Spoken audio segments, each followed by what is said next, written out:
Commander Jake Morrison could not believe what he was seeing on the big screen in front of him. He had been drinking coffee and reading reports when the alarm bell started ringing all over the space station. Now he stood in the control room, watching something that made no sense at all. Huge alien ships filled the space around Earth. There were hundreds of them, maybe thousands.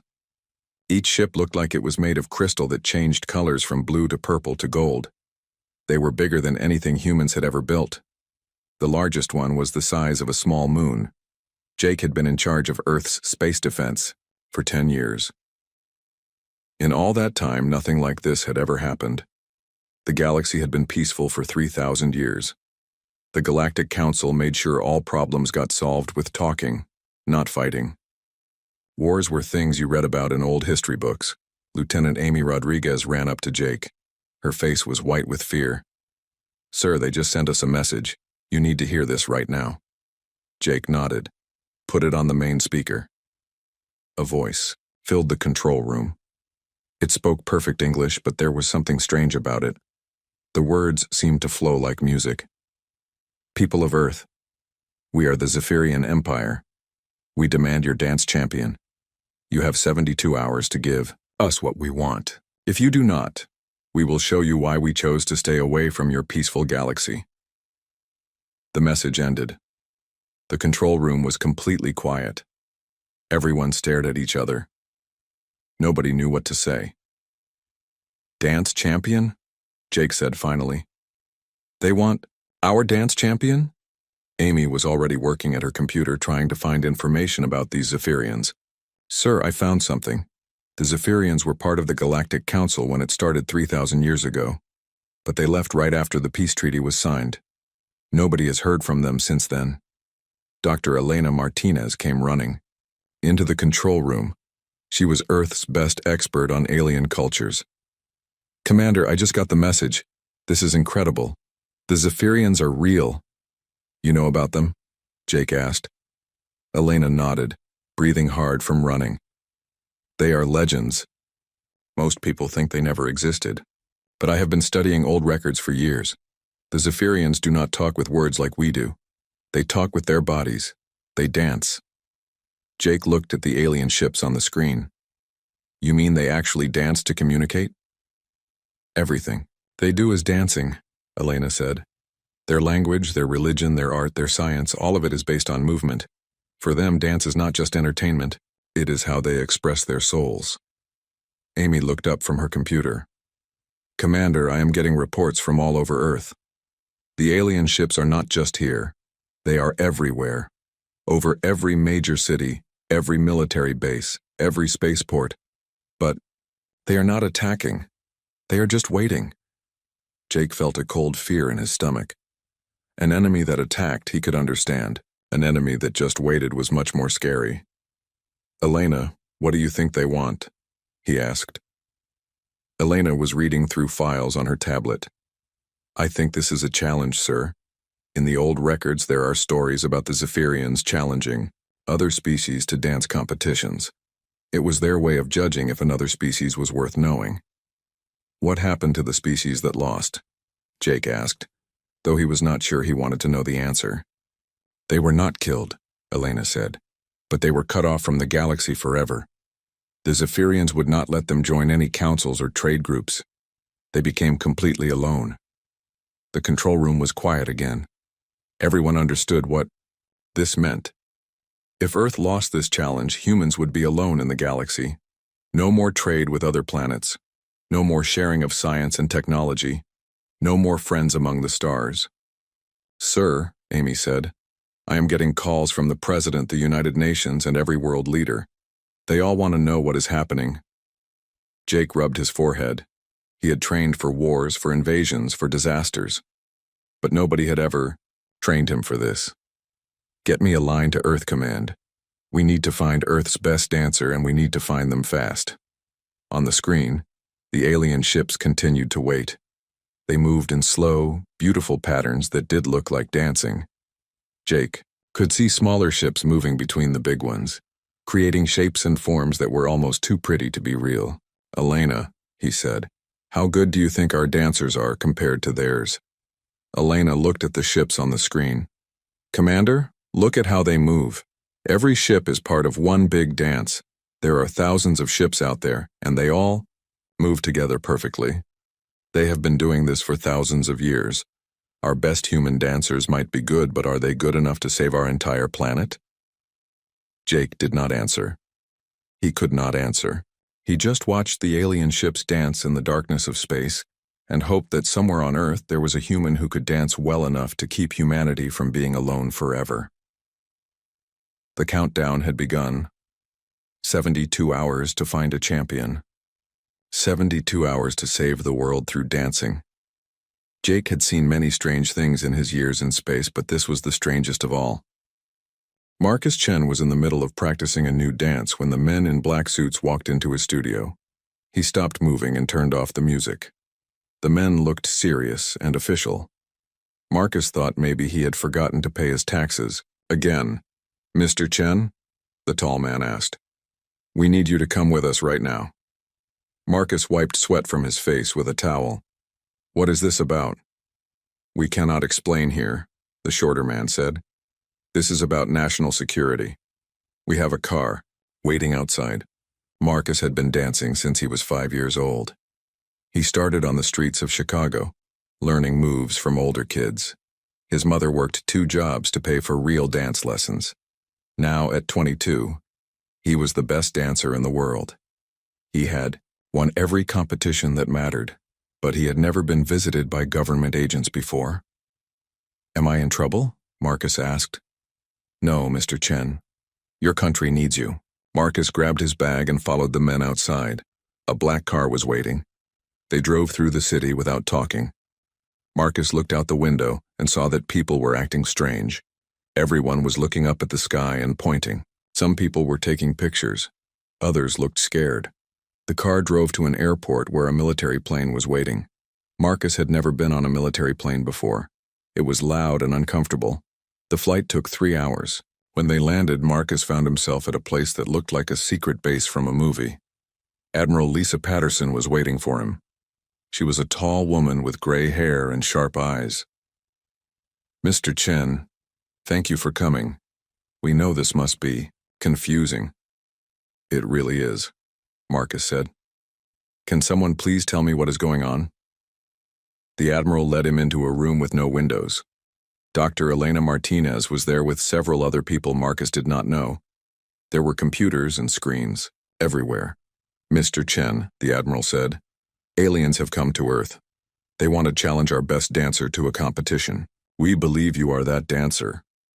Marcus sat down hard in a chair. "Aliens? Are you serious?" Dr. Martinez turned on a big screen. It showed the alien ships floating in space around Earth. Marcus could see that the ships were moving in patterns that looked like dancing. "This is real, Mr. Chen," Dr. Martinez said. "The aliens are called Zephyrians. For them, dancing is everything. It is how they talk, how they pray, how they express who they are. They have challenged Earth to a dance competition." "What happens if I lose?" Marcus asked. The room became very quiet. Admiral Patterson looked at the floor before answering. "If you lose, Earth will be cut off from the rest of the galaxy forever. We will be alone among the stars." Marcus felt like he could not breathe. "You want me to dance to save the entire world?" "We know it sounds crazy," Dr. Martinez said. "But according to our research, this is how the Zephyrians judge other species. They want to see if we can express our souls through movement." Marcus stood up and walked around the room. He had always danced because he loved it. Dancing made him feel free and happy. It was his way of telling stories without words. But now people were asking him to carry the weight of all humanity on his shoulders. "What if I am not good enough?" he asked. "You are the best dancer on Earth," Admiral Patterson said. "You have won every major competition. You have created new styles that no one else can do. If anyone can represent humanity, it is you." Marcus thought about his students back in Chicago. He taught dance to kids who could not afford lessons. Many of them came from poor families like his own. Dancing gave them hope and confidence. What would happen to them if Earth became isolated from the galaxy? How much time do I have? Marcus asked. The competition is in 3 days, Dr. Martinez said. But we have built a special training facility here. You can practice in different gravity levels and in a space environment. Marcus nodded slowly. What do you know about how the aliens dance? Dr. Martinez showed him videos from old recordings. The alien movements were unlike anything Marcus had ever seen. They flowed like water but were strong like mountains. Every gesture seemed to have deep meaning. They do not dance as individuals, Dr. Martinez explained. They dance as groups, sometimes hundreds at a time. They move together like one single being. So I will be dancing alone against hundreds of aliens? Yes. Marcus closed his eyes and tried to think. He had always been good at improvising, at creating new moves on the spot. But this was different. This was not about winning a trophy or impressing judges. This was about proving that humans deserve to be part of the galactic community. I need to call my mother, Marcus said. She will be worried when she finds out I am gone. We can arrange that, Admiral Patterson said. But you cannot tell her the real reason you are here. This information is classified.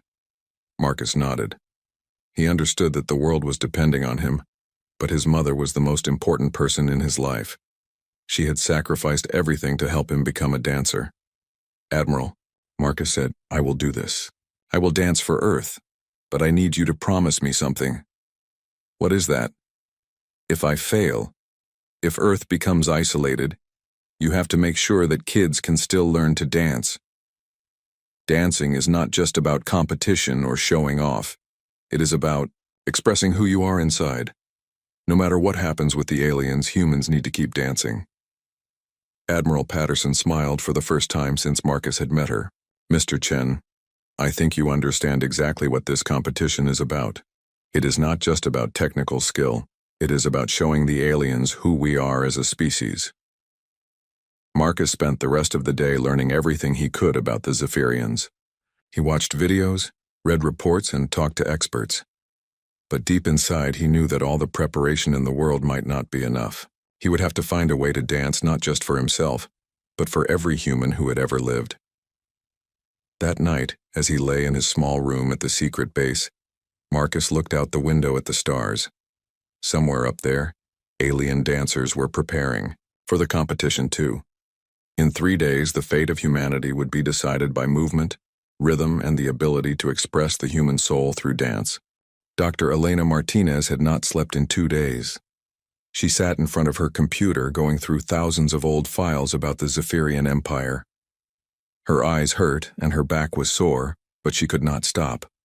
Marcus Chen needed to understand what he was facing, and she was the only person on Earth who could help him. The breakthrough came at 3 in the morning on the second day. Elena found a hidden data file in the old Galactic Council archives. It contained video recordings from the Zephyrian homeworld, made over 4,000 years ago.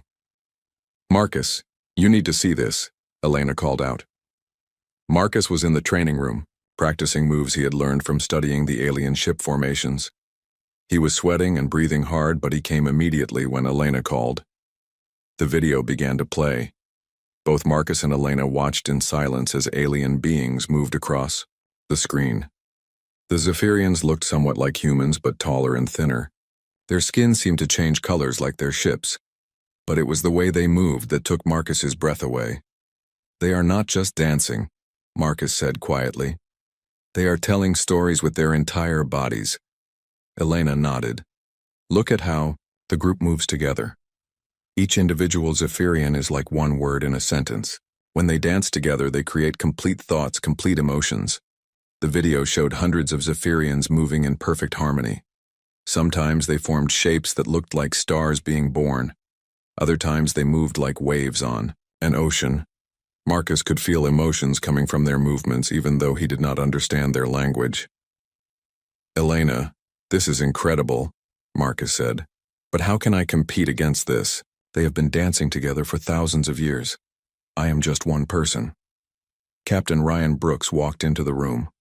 He had been watching the alien fleet through telescopes for the past 2 days. Marcus, you need to see what they are doing. Up there, Ryan turned on a large screen that showed the alien ships in space. The ships were moving in slow, beautiful patterns around Earth. It looked like a dance that involved thousands of performers, each one the size of a building. They have been doing this for 48 hours, Ryan said. Never stopping, never breaking formation. It is like they are preparing for something or maybe practicing. Marcus watched the ships move. They are telling us who they are, he said suddenly. This is not practice. This is their introduction. They are showing us their culture. Elena looked at Marcus with surprise. What do you mean? When I meet new dancers, we sometimes do freestyle sessions, Marcus explained. We show each other our styles, our personalities. The aliens are doing the same thing. They are telling us that they are a species that moves as one, that values harmony and cooperation. Elena started typing notes on her computer. If you are right, then this competition is not just about dancing skill. It is about showing them who humans are as a species. Marcus sat down and put his head in his hands. But what makes humans special? The Zephyrians have perfect harmony. What do we have? The question hung in the air. For a moment, nobody had an answer. Then a small voice spoke from the doorway. You taught me that dance is about telling your story, Mr. Chen. So what is humanity's story? Everyone turned. Katie Johnson, a 12-year-old girl, stood in the doorway. She was one of Marcus's students from his community dance program in Chicago. Somehow she had been brought to the secret base. Katie? Marcus said. What are you doing here? Admiral Patterson appeared behind Katie. Her mother is Dr. Susan Johnson, one of our cultural analysts. Katie insisted on coming when she heard you were here. She said she had something important to tell you. Katie walked up to Marcus. She was small and skinny, with bright eyes and a big smile. Mr. Chen, you always told us that the best dancers are not the ones who do the hardest moves. The best dancers are the ones who make you feel something. Marcus knelt down so he was at Katie's eye level. That is right. But what does that have to do with the aliens? You showed me videos of how they dance, Katie said. They are really good at moving together. But do they know how to make someone else want to dance with them? Elena looked up from her computer. What do you mean, Katie? Katie thought for a moment.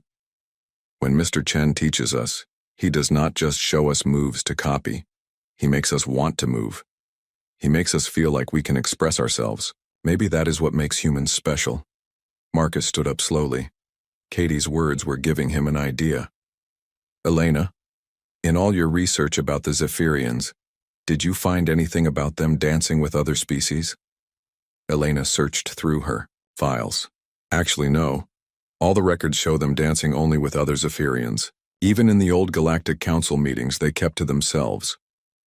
They are a closed system, Marcus said, his excitement growing. They are perfect at dancing with their own kind, but they have never learned to invite others in. Captain Ryan was following the conversation. Are you saying that humans are better at including others? Marcus started pacing around the room. Think about human dance styles. Hip-hop came from the streets and spread everywhere. Latin dances mix African, European, and Native American influences. Ballet has been changed by dancers from every culture on Earth. Humans do not just preserve dance traditions, we share them, change them, mix them together. Elena was typing quickly. Marcus, you might be onto something. Human culture has always been about mixing and sharing. We take ideas from each other and create something new. But how does that help me in the competition? Marcus asked. Katie raised her hand like she was in school. Mr. Chen, what if you do not try to beat them at their own game? What if you show them how to play a new game? Marcus looked at Katie with amazement. This 12-year-old girl had just given him the key to saving humanity. Katie, you are brilliant, Marcus said. I cannot outdance the Zephyrians at being Zephyrian, but maybe I can show them something they have never seen before. Admiral Patterson looked confused. What are you thinking, Marcus? Marcus walked to the window and looked up at the alien ships dancing in space. I am thinking that for 3,000 years the Zephyrians have been dancing alone. Maybe it is time someone invited them to dance together. Elena shook her head. Marcus, that is incredibly risky. What if they do not understand? What if they see it as weakness? Marcus smiled for the first time since arriving at the base. Elena, what if they see it as exactly what they have been missing? Katie is right. Humans are not the best at dancing in perfect formation, but we might be the best at making others want to join in. The room was quiet as everyone thought about Marcus's plan. It was dangerous and uncertain, but it was also uniquely human. I need to completely change my routine, Marcus said. Instead of trying to impress them with technical skill, I need to create something that invites them to participate. Captain Ryan looked worried. What if they do not accept the invitation? Marcus shrugged. Then Earth is no worse off than if I had failed in a traditional competition. But if they do accept, we might discover something that changes both our species forever. As Marcus began planning his new approach, the alien ships continued their eternal dance above Earth, unaware that a young human was about to offer them something they had never experienced in their 3,000 years of isolation. The arena floated in space between Earth and the alien fleet. It was a huge glass sphere that humans and Zephyrians had built together in just 24 hours. Marcus could see Earth on one side and the colorful alien ships on the other. He had never felt so alone in his life. Marcus stood in the center of the sphere, wearing a simple black outfit that would let him move freely. He could feel the eyes of billions of humans watching him through cameras. He could also feel something else, a strange sensation that he thought might be the aliens watching him too. Dr. Martinez's voice came through his earpiece. Marcus, the Zephyrian champion just entered the arena. Are you ready for this? Marcus looked up and saw something that made his heart skip a beat. The Zephyrian champion was not one being, but 100 aliens moving as a single creature. They flowed into the arena like water, their bodies changing colors from deep blue to bright gold. Each individual Zephyrian was tall and graceful, but together they created something that was almost too beautiful to look at. I am as ready as I will ever be, Marcus said into his microphone. Admiral Patterson's voice joined the conversation. Marcus, remember that you are not just representing yourself. You are representing all of humanity. But more than that, you are representing what makes us human. The Zephyrian collective began their demonstration first. Marcus watched in amazement as the 100 beings moved together without any visible signals or commands. They created shapes that told the story of stars being born, of planets forming, of life beginning in the deep oceans of ancient worlds. Their movements were perfect. Every gesture was exactly in time with every other gesture. They spun and flowed, and leaped as one entity, creating patterns so complex that Marcus's eyes could barely follow them. The story they told seemed to span millions of years, showing the rise and fall of civilizations, the birth and death of suns. When they finished, the arena was completely silent. Marcus knew that he had just witnessed something that few beings in the galaxy had ever seen. The Zephyrians had shown him perfection in movement, harmony beyond anything humans had ever achieved. Now it was his turn. Marcus walked to the center of the arena. He closed his eyes and took a deep breath. He thought about Katie Johnson and her simple question about what made humans special. He thought about his mother, working 2 jobs to pay for his dance lessons. He thought about all the students he had taught, each one bringing their own style and personality to the movements he showed them. When Marcus began to dance, he started with something very simple. He moved like a child taking their first steps, uncertain and wobbly but full of hope. He showed the struggle of early humans, learning to stand upright, learning to make tools, learning to work together. As his dance continued, Marcus began to show the human story. He moved like farmers planting crops, like builders constructing cities, like explorers crossing oceans. His movements were not perfect like the Zephyrians. They were rough and improvised, but they had something else. They had heart. Marcus danced the story of human conflict, showing wars and disagreements through sharp, angry movements. But then he showed something else. He showed humans learning from their mistakes, coming together after fighting, helping each other when disaster struck. The most important part of his dance came near the end. Instead of finishing with a solo that showed off his individual skill, Marcus began to perform movements that in any human culture would be recognized as an invitation. He reached out his arms as if asking someone to join him. He moved in patterns that left space for another dancer. Marcus had studied the Zephyrian movements from the ship formations. Very carefully, he began to incorporate some of their flowing gestures into his own dance. He was not trying to copy them perfectly. Instead, he was showing that he had watched them, learned from them, and wanted to create something new together. For a long moment, nothing happened. The Zephyrian collective remained perfectly still, watching Marcus continue his inviting movements. Marcus began to worry that his plan had failed, that the aliens did not understand what he was trying to do. Then, something incredible happened. One Zephyrian at the edge of the collective began to mirror some of Marcus's movements. Then another joined in. Slowly, more and more of the aliens began to respond to Marcus's invitation. The result was unlike anything that had ever existed before. Marcus continued his uniquely human movements while the Zephyrians added their flowing, color-changing grace. Neither species tried to dominate the other. Instead, they created something completely new. A dance that combined human emotion and passion with Zephyrian harmony and beauty. Marcus felt tears running down his face as he danced with beings from another world. This was what dance was supposed to be about. Not competition, not showing off, but connection. He was connecting with aliens who had been alone for 3,000 years, and they were connecting with him. The impromptu duet continued. For several minutes, Marcus would start a movement and the Zephyrians would add their own interpretation. The aliens would begin a flowing sequence, and Marcus would find a way to join in with his own style.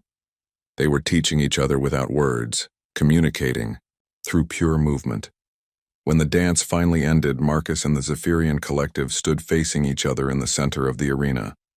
Marcus was breathing hard and sweating. The Zephyrians were glowing with colors he had never seen before. The lead Zephyrian stepped forward. Through a series of gestures, it communicated something that Dr. Martinez later translated as, "We understand, now why you were chosen." But Marcus did not need a translation. He could see the answer in the way the Zephyrians were moving, in the new colors that flowed across their skin. For the first time in 3,000 years, they had danced with another species. They had learned something new about what it meant to move together. Admiral Patterson's voice crackled through Marcus's earpiece. "Marcus, we are receiving a formal communication from the Zephyrian fleet. Stand by." Marcus waited, his heart pounding. Around him, the Zephyrian collective continued to move in patterns that seemed different from before. They were incorporating some of the movements they had learned from him. "Marcus," Admiral Patterson said, her voice filled with emotion. "They are not demanding our surrender. They are requesting our partnership." Marcus smiled and wiped the tears from his face. He had not just saved humanity from isolation. He had opened a door to something much more important. He had shown two species that they could learn from each other, that they could create something beautiful together. The boy from the streets of Chicago had just changed the galaxy forever, one dance step at a time. 6 months after the dance that changed everything, Marcus Chen stood in his new office at the United Nations building in New York. Through his window, he could see Zephyrian ships landing and taking off from the special spaceport that had been built in Central Park. The sight still amazed him every day. His official title was Cultural Ambassador to the Zephyrian Empire, but Marcus thought of himself as something simpler. He was a dance teacher who had gotten very lucky. The door to his office opened and Dr. Elena Martinez walked in. She was carrying a tablet full of reports and had a big smile on her face. "Marcus, you need to see the latest numbers," Elena said. "Dance schools all over Earth are reporting increased enrollment. Children everywhere want to learn what they are calling galaxy dancing." Marcus laughed. "Galaxy dancing? Is that what they are calling it?" "It is better than some of the other names I have heard," Elena said. "There is one school in Japan that advertises alien hip-hop classes." Marcus sat down at his desk and looked at the reports Elena had brought. In the past 6 months, everything had changed. The Zephyrians had not only ended their 3,000-year isolation, They had become Earth's most enthusiastic partners in the galaxy. The cultural exchange had been incredible. Human dancers were learning Zephyrian flowing techniques that seemed to defy gravity. Zephyrian artists were discovering human concepts like improvisation and individual expression that were completely new to them. "Elena, look at this report from the Zephyrian homeworld," Marcus said, pointing to a section on his computer screen. "They have started something called solo dancing, where individual Zephyrians perform alone instead of in groups. They say it is the most revolutionary art form they have developed in 1,000 years." Elena shook her head in wonder. Who would have thought that teaching them to dance individually would be such a big deal? Marcus's phone rang. It was Admiral Patterson calling from Earth Defense Command. "Marcus, I have good news and strange news," the Admiral said. "The good news is that the Galactic Council has officially invited Earth to join as a full member. The strange news is that 3 other species have requested cultural exchanges with us.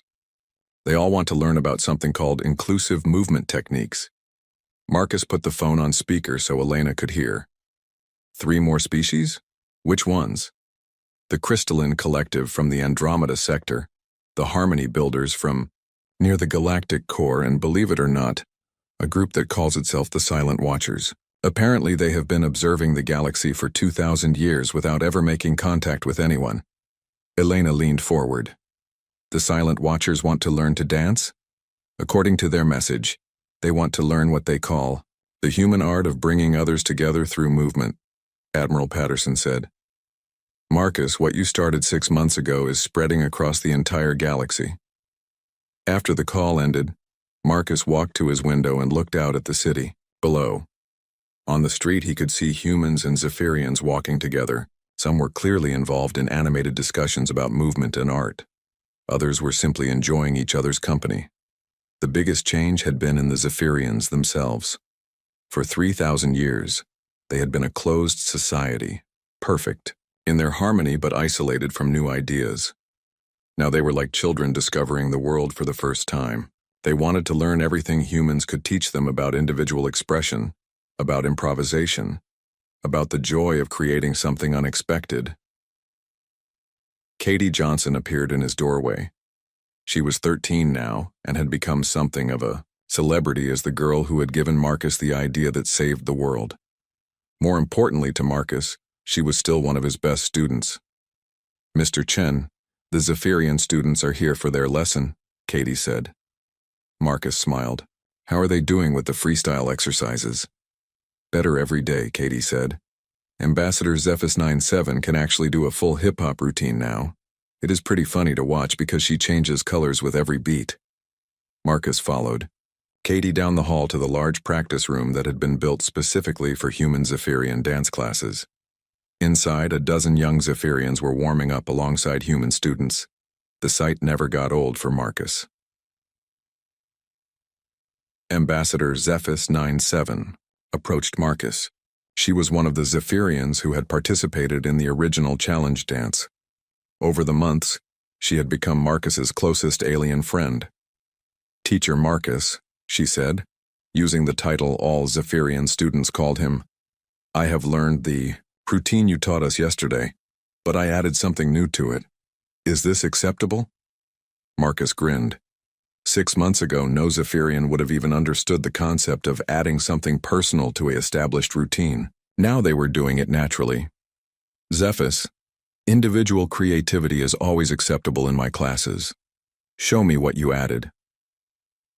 Zephys 97 began to perform the routine Marcus had taught. It was a simple sequence that combined basic human dance moves with Zephyrian flowing techniques. But when she reached the end, she added a series of movements that Marcus had never seen before. They were clearly Zephyrian in style, but they had a playful quality that was completely human in spirit. "That was beautiful," Marcus said. "You created something entirely new." Zephys 97's skin glowed with proud colors. "I learned from watching Katie. She shows me that dance can be conversation between dancer and music, not just following predetermined patterns." The class that followed was a joy to watch. Humans and Zephyrians worked together on a routine that told the story of first contact between their species. The Zephyrians brought their natural harmony and grace. The humans contributed their energy and emotional expression. Together they created something that neither species could have achieved alone. After class, Marcus walked with Katie to the small cafe in the building. Through the windows they could see the Zephyrian ships in the park, their hulls glowing softly in the afternoon sun. "Mr. Chen," Katie said, "do you ever think about what would have happened if you had tried to beat them instead of inviting them to dance with you?" Marcus considered the question. "I think about it sometimes. If I had tried to outdance them at their own game, I probably would have failed. Earth would have been isolated. But more than that, we would have missed this opportunity." "What opportunity?" Marcus gestured toward the window, where humans and Zephyrians could be seen walking together in the park. "The opportunity to learn that we are all better when we dance together. The Zephyrians taught us about harmony and precision. We taught them about creativity and inclusion. Neither of us is the same as we were 6 months ago." Katie nodded thoughtfully. So the real victory was not winning the competition. The real victory was discovering that it did not have to be a competition at all, Marcus said. That evening, Marcus returned to his apartment. He lived in a building that now housed both humans and Zephyrians who worked at the United Nations. His neighbor was a Zephyrian musician who was learning to play human instruments. As Marcus got ready for bed, he received a video call from his mother in Chicago. She was in her kitchen cooking dinner and smiling at the camera. "How is my famous son doing?" she asked. "I am doing well, Mom. How are things at home?" "Different," she said. "There are Zephyrian families moving into the neighborhood. At first people were nervous, but then the Zephyrian children started playing with the human children. Now everyone gets along fine. The alien kids are teaching my neighbor's daughter some kind of floating dance move." Marcus smiled. "That sounds about right." "Marcus," his mother said, her voice becoming serious, "I want you to know how proud I am of you. Not because you are famous or because you saved the world. I am proud because you stayed true to what I taught you about dance." "What is that, Mom?" "That dance is not about being better than other people. Dance is about bringing people together. You did that on a scale no one could have imagined." After the call ended, Marcus stood on his balcony and looked up at the stars. Somewhere out there, 3 more alien species were preparing to make contact with Earth. They wanted to learn about human culture, about the art of inclusion and cooperation. Marcus thought about the little boy who had started dancing on the streets of Chicago because it made him feel free. He never could have imagined that his love of movement would become the bridge between species, the key to a new era of galactic cooperation. Tomorrow he would teach more classes, help more species learn to express themselves through movement, and continue building the cultural connections that were transforming the galaxy. But tonight, he simply stood under the stars and felt grateful for the dance that had brought them all together. The universe was a much less lonely place when everyone was invited to join the dance.